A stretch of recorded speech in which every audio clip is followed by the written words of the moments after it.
দেবরের সঙ্গে ভাবির দীর্ঘদিনের প্রেমের সম্পর্ক। ভাই বাসায় না থাকায় পরকীয়া প্রেমের সম্পর্ক গভীর হতে থাকে। এক পর্যায়ে দেবর ভাবির মধ্যে গড়ে ওঠে অনৈতিক সম্পর্ক। 2 সন্তানের জননী ভাবির কাণ্ড প্রতিবেশীরা টের পেলেও প্রথম দিকে বুঝতে পারেননি স্বামী। এরই মধ্যে ভুক্তভোগীর স্বামী দেবর ভাবির পরকীয়া হাতে নাতে ধরে ফেলেন। এরপর শুরু হয় আলোড়ন।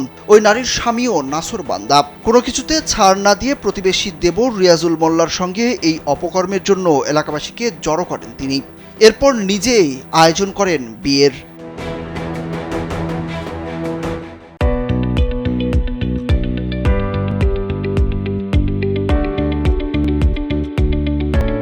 নিজে দাঁড়িয়ে থেকে প্রতিবেশী দেবর রিয়াজুলের সাথে 5 লাখ টাকা দেনমোহর ধার্য করে স্ত্রীকে বিয়ে দেন। মঙ্গলবার রাত 11:30টার দিকে এলাকাবাসী স্থানীয় কাবিন রেজিস্টার করে বিবাহ সম্পন্ন করেন। ঘটনাটি বুধবার রাতে সামাজিক যোগাযোগ মাধ্যমে ছড়িয়ে পড়ে। এদিকে দেবরের সঙ্গে ভাবির পরকীয়া এবং স্বামী নিজেই স্ত্রীকে বিয়ে দিয়ে দেওয়ায় এলাকা জুড়ে ব্যাপক চাঞ্চল্যের সৃষ্টি হয়েছে। দেবর ভাবির বিয়ে নিয়ে চলছে নানা আলোচনা সমালোচনা। স্থানীয়রা বলছেন, দিনের পর দিন এভাবে বেহায়াপনা করার চেয়ে তাদের বিয়ে দিয়ে দেওয়াই উচিত হয়েছে।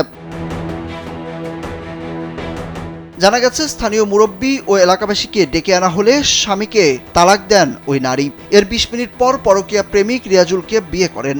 এই বিশাল চাঞ্চল্যকর ঘটনাটি ঘটেছে গোপালগঞ্জের মুকসুদপুর উপজেলার গোবিন্দপুর ইউনিয়নের গোপালপুর গ্রামে। দেবরের সঙ্গে পরকীয়ায় জড়ানো ওই নারীর 8 বছরের এক ছেলে ও 4 বছরের এক কন্যা সন্তান রয়েছে। ডেস্ক রিপোর্ট, কালবেলা।